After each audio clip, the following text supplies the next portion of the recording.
السلام علیکم ناظرین، میرپور آزاد کشمیر میں ضمنی الیکشن کی گہما گہمی اس وقت عروج پر ہے۔ پاکستان مسلم لیگ نون اور پاکستان تحریک انصاف کے درمیان کانٹے دار مقابلہ متوقع ہے۔ انتخابی مہم کے سلسلے میں ہمارے ساتھ آج بات چیت کرنے کے لیے موجود ہیں پاکستان مسلم لیگ نون کے امیدوار اسمبلی حلقہ L3 میرپور چودھری محمد سعید۔ السلام علیکم سر، کیسے مزاج ہیں سر؟ اللہ کا کرم۔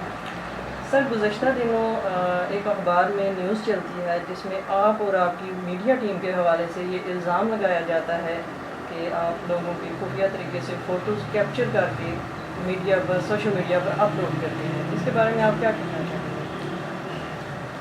گے؟ بدقسمتی سے میں نے وہ اخبار دیکھا تو نہیں ہے اور موقع بھی نہیں ملتا اخبار دیکھنے کا، لیکن مجھے کسی نے اس کی کلپس بھیجے ہیں اور اخبار کا نام تو نہیں لکھا، لیکن لوکل نیوز کوئی بات نہیں، وہ بالکل ایویڈنٹ ہے۔ خبر پڑھ کے آپ کو اندازہ ہو جائے گا کہ خبر بھیجنے والے کا یا لگانے والے کے اپنا کوئی پولیٹیکل ایجنڈا ہے۔ جتنے مقامی اخبارات ہیں مجھے ذاتی طور پر جانتے ہیں کہ اس طرح کی حرکات میں میں نہ خود ملوث ہوتا ہوں، نہ میرا کوئی اسٹاف ہے۔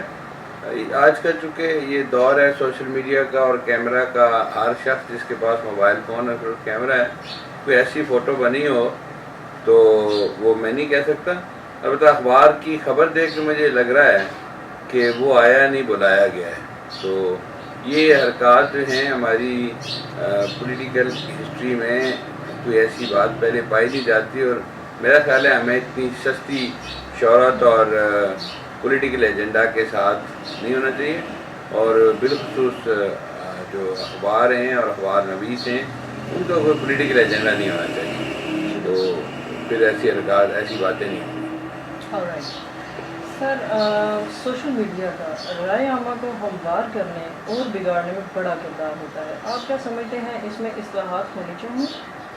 یقیناً ہونی چاہیے، یہ کوئی بے لگام نہیں ہونا چاہیے۔ بہت ساری ایسی باتیں ہوتی ہیں جن کا حقیقت سے کوئی تعلق نہیں ہوتا، وہ کسی کو اچھی لگے تو بھی لگا دیتا ہے، اور بہت ساری باتیں سے ہوتی ہیں۔ اگر کوئی اتھینٹک سورس ہے اور جو کل ویریفائی ہو سکے تو وہ تو پھر اچھی بات ہوگی کہ پبلک کو آپ آگاہی دیں، لیکن منفی پروپیگنڈا سے، اور آج رجحان بڑھ رہا ہے ہمارے ہاں، جو استعمال ہے وہ ذاتیات پر آ گیا ہے۔ اگر آپ ورلڈ وائڈ اس کے اثرات دیکھیں تو ہماری سوسائٹی میں پولرائزیشن ہو رہی ہے اس منفی طرز عمل سے۔ دنیا میں کہیں بھی سوشل میڈیا کا وہ استعمال نہیں ہے جو ہمارے یہاں ہو رہا ہے۔ تو میرا خیال ہے جو سوشل میڈیا ایکٹیوسٹ ہیں ان کے ساتھ جو اتھارٹی ہو انٹریکٹ کرے، ڈسکس کرے، اویئرنیس پیدا کرے کہ یہ جو ہے اس کا مثبت استعمال کیا ہو سکتا ہے یا کیا ہے، تاکہ جو سوسائٹی میں پولرائزیشن ہے یہ نہ ہو اور لوگ جو ہیں اس سے آگاہی حاصل کریں، نہ کہ گمراہی حاصل کریں۔ جی بالکل ایسا ہی ہے، اور مہذب معاشروں میں ایسا ہی ہوتا ہے۔ انشاءاللہ ہم امید رکھتے ہیں کہ ہمارے یہاں بھی پالیسی میکرز اس پر سوچیں گے۔ سر، 5 سال میں 4 الیکشنز، اعصاب شکن مقابلے، تھک تو نہیں گئے؟ نہیں، اللہ نہ کرے، تھکنے والی کوئی بات نہیں ہے۔ مجھے کل ایک شخص، ایک عام کارکن جو میرے پاس آیا اور اس کی بات بڑی اچھی لگی، اور میں سمجھتا ہوں کہ ابھی ہماری جو ایشوز ہیں اس میں سب سے بڑی جو پرابلم آ رہی ہے جس میں جو اکنامک انڈیپینڈنس ہے، جب تک ہمارے لوگوں کے پاس اکنامک انڈیپینڈنس نہیں ہوگی، وہ گورنمنٹ ریلائنٹ نہیں ہوں گے، تب تک شاید وہ بہت اچھے طریقے سے فیصلہ نہیں کر پائیں گے، اور یہ ہمارے ہر مسئلے میں رکاوٹ ہے۔ ایون مسئلہ کشمیر میں دیکھیں، لوگ جو ہیں وہ الوف ہو جاتے ہیں، اور بہت ساری جو کالز آتی ہیں وہ گورنمنٹ سائڈ سے آتی ہیں، اور اس پر ہم اکٹھے ہو کے پھر کچھ جدوجہد کرتے ہیں، جو ہمیں اگر اس سلسلے میں چینجز لانی ہے تو لوگوں کو اکنامک امپاورمنٹ دینی پڑے گی ان کے لیے، تاکہ وہ اپنے فیصلے آزادی سے کر پائیں۔ جو ریلائنٹ ہے on to the government and institutions, وہ کم کرنی پڑے گی۔ جی بالکل سر، چونکہ آپ نے ذکر کیا اکنامک امپلائمنٹ کا، ٹھیک ہے، اب یوتھ کا بڑا اعتراض ہے، چونکہ پچھلے 5 سال آپ کی حکومت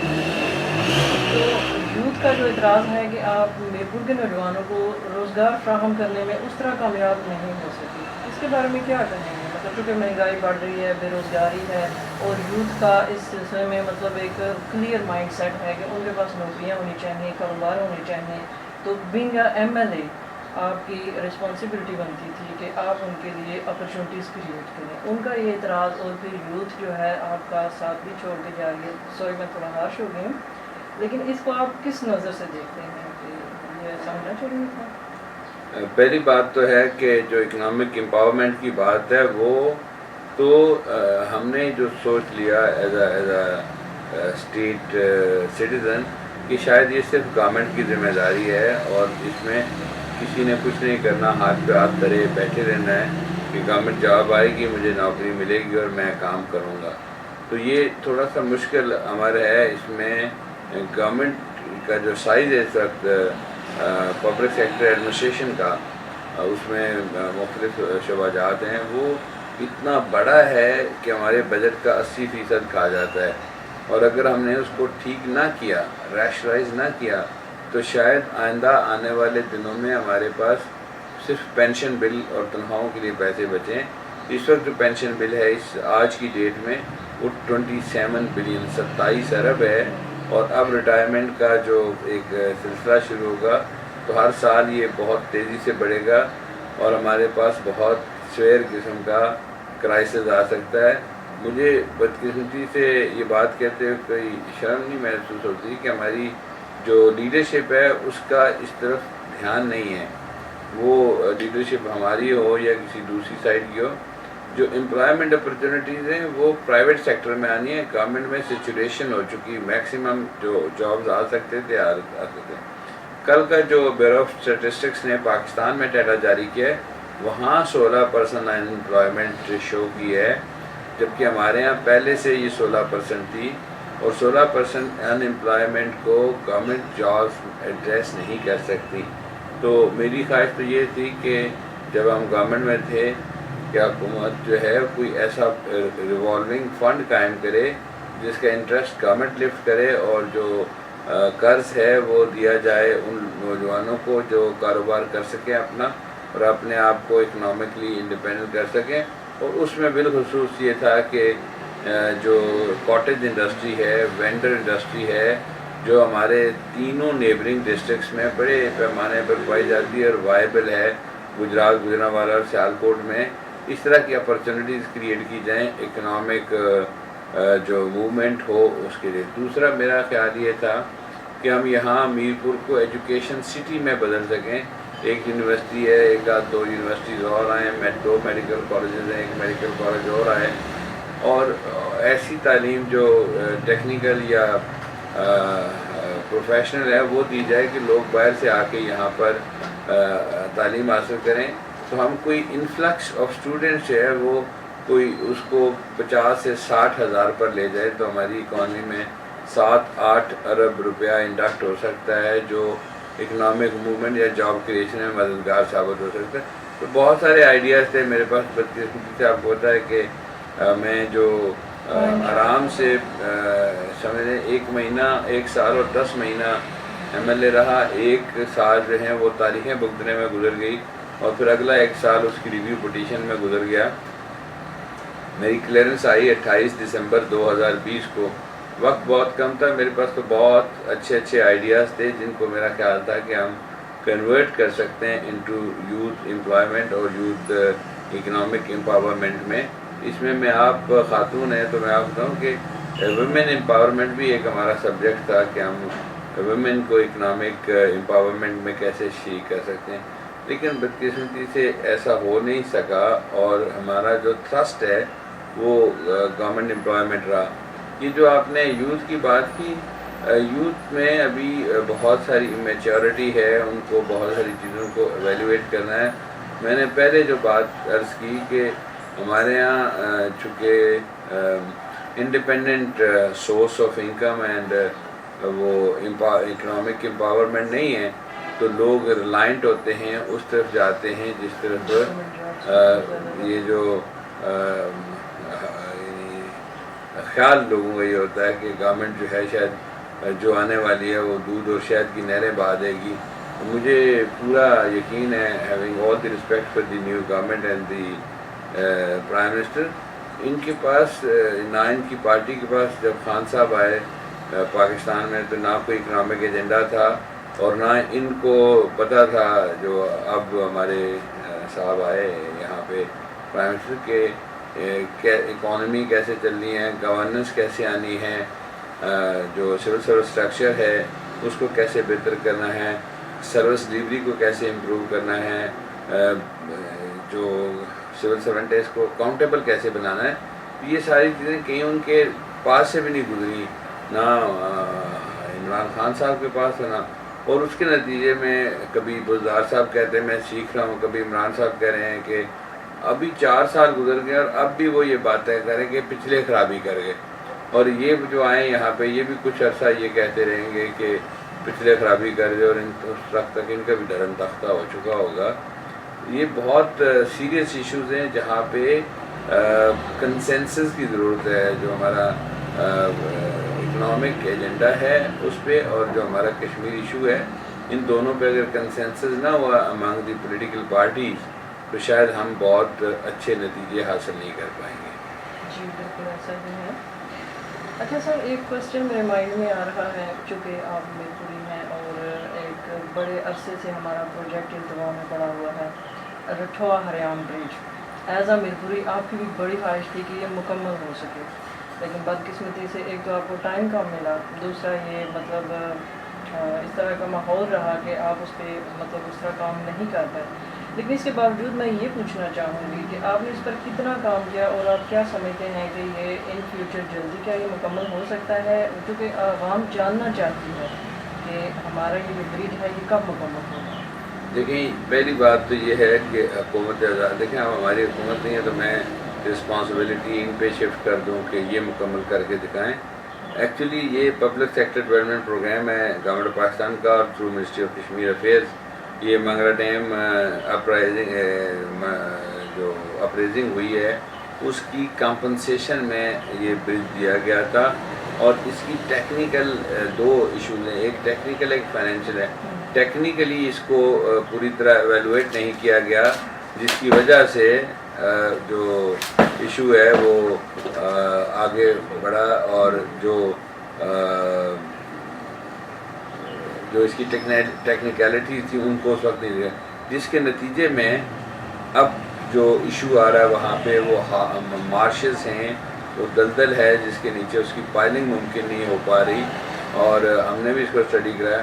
دوسرا اس کا فائنینشیل حصہ ہے, اس پہ جب ہمارے اوپر بات آئی جب ہم گورنمنٹ میں تھے, گورنمنٹ آف پاکستان نے پی ایس ڈی پی میں سے 1.95 بلین روپیز فراہم کیے تھے, تو شارٹ فال جو تھا وہ اراؤنڈ 500 ملین 50 کروڑ روپے کا تھا, جو حکومت آزاد کشمیر میں نے انڈرٹیک کر لیا تھا کہ وہ اپنے ریسورسز سے مہیا کریں گے.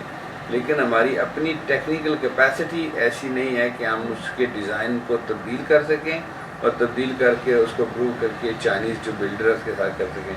جو 2 دفعہ میرے ہوتے ہوئے ڈیزائن ہوا وہ ایسا نہیں تھا جو اس جگہ پر بن سکے, اور جو سٹیل برج لگنا ہے اس کے اندر وہ 160 میٹر لگنا ہے, اور دنیا میں اب کوئی کمپنی جو ہے وہ 100 میٹر سے بڑا سسپینشن برج نہیں بناتی. تو اس کا مطلب یہ ہے کہ یہاں 80 میٹر کے 2 سسپینشن کنیکٹنگ برج لگنے ہیں جس سے اس کو مکمل ہونا ہے. تو یہ حکومت پاکستان کی اور منسٹری آف کشمیر افیئرز کی ذمہ داری تھی کہ اس کی دوبارہ ٹیکنیکل اور فائنینشیل ایویلویشن کرا کے اس کو ایکسپیڈائٹ کرا اور مکمل کرا. اور میری شدید خواہش ہے جو میرپور کا اکانومی ہے وہ 20 سے 25% امپروو کرے گی جب یہ کنیکٹیوٹی ہو جائے گی. اور being business man and being concern citizen, میرا یہ خیال ہے کہ یہ جتنا جلدی ہوگا اتنا ہی جو ہماری اکنامک ایکٹیویٹی ہمارے اس برج نہ ہونے کی وجہ سے شفٹ کر جاتی ہے to other neighbouring cities of Pakistan, وہ یہاں پر آ سکتی ہے.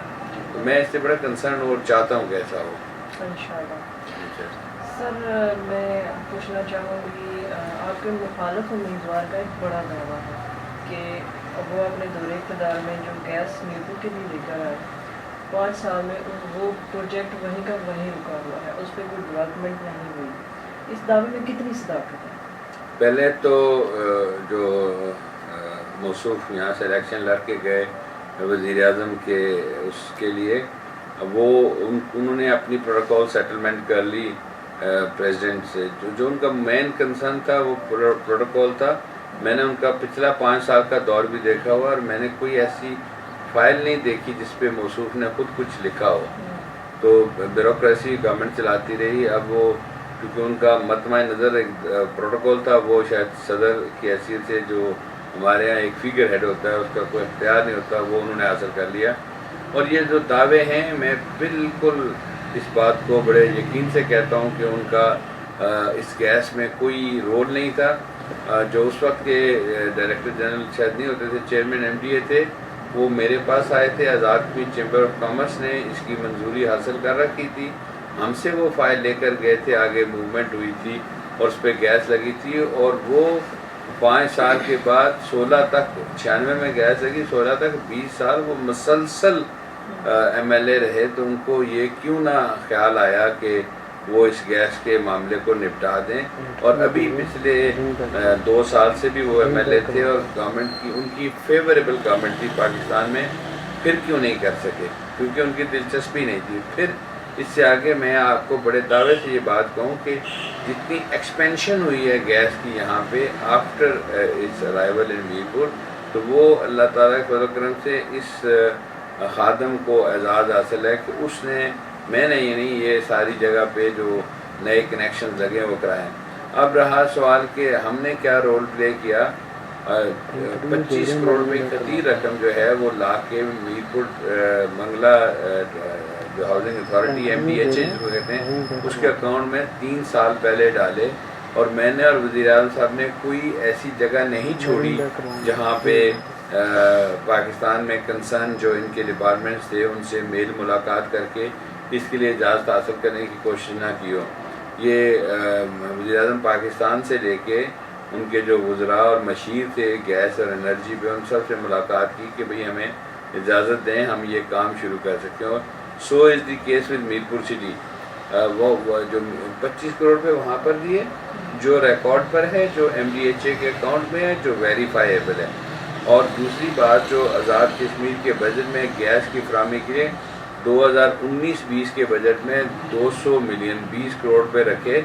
اور بدقسمتی سے یہ بات بھی میرپور ڈیولپمنٹ اتھارٹی کے ذریعے ٹیک اپ کی گئی سوئی ناردن گیس سے اور منسٹری آف انرجی سے، لیکن وہاں سے اجازت نامہ نہ مل سکا کیونکہ پاکستان تحریک انصاف اس کی پولیٹیکل مائلیج لینا چاہتی تھی کہ گیس کی سپلائی کو وہ شاید لائیں گے.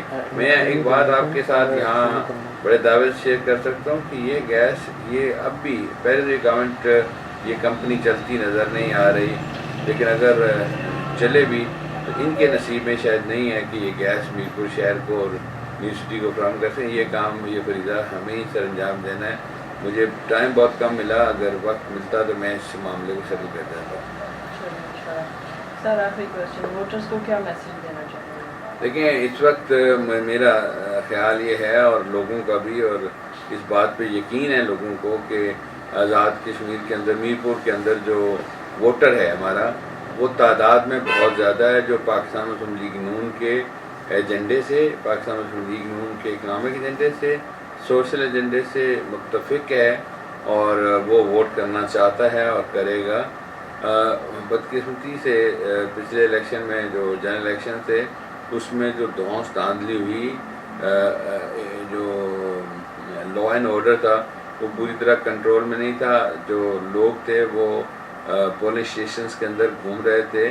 اور ایک بات آپ شاید تسلیم کریں گی کہ پاکستان مسلم لیگ نون کا ووٹر جو ہے وہ زیادہ تر ایسے لوگوں پر مشتمل ہے جو ہنگامہ آرائی میں یا کسی شورش کی جگہ پر جانا پسند نہیں کرتا، اور نمبر کم رہا ووٹر کا ہمارا وہاں پہنچنے میں، اور ہمارے پولنگ اسٹیشن پہ پولنگ کم رہی. تو میں اب اپنے کا استعمال کریں تاکہ آپ کے حق کا کل تحفظ کیا جا سکے. تو میری تمام لوگوں سے، اہل میرپور سے یہ گزارش ہے کہ وہ 10 اکتوبر کو پوری تیاری کے ساتھ نکلیں. کوئی ایسی بات نہیں ہوگی. لا اینڈ آرڈر کو ہم اپنے جو ہمارے پولیٹیکل ورکرز ہیں ان کے ذریعے بھی، ان سے بھی یہ کہیں گے کہ وہ ماحول کو پرامن رکھنے میں مدد کریں اور ریسپیکٹ کرتا ہوں، اگرچہ وہ ایسا کرنے کے عادی نہیں ہے کہ لا اینڈ آرڈر کی سچویشن کو نارمل رکھتے ہوئے ایک دوسرے کے خیالات کا، سیاسی خیالات کا احترام کرتے ہوئے ووٹر کو آزادی سے پولنگ اسٹیشن تک پہنچ کر ووٹ کرنے کی اجازت دی جائے، تاکہ جو فیصلہ ہے وہ دیانتداری سے ہو سکے، فیئر الیکشن ہو سکے۔ جی بالکل ایسا ہی ہے، ووٹرز کو آزادی ہونی چاہیے کہ وہ جس کو چاہیں اور جس کے حق میں چاہیں ووٹ ڈال سکیں۔ بہت شکریہ سر۔ جی ناظرین، تو یہ تھے چودھری محمد سعید صاحب، آپ نے ان سے ان کا پوائنٹ آف ویو جانا۔ ضمنی الیکشن کے حوالے سے وقتاً فوقتاً ہم اپڈیٹ آپ کے ساتھ شیئر کرتے رہیں گے۔ اپنی میزبان سائمہ نحید کو دیجیے اجازت، اللہ نگہبان۔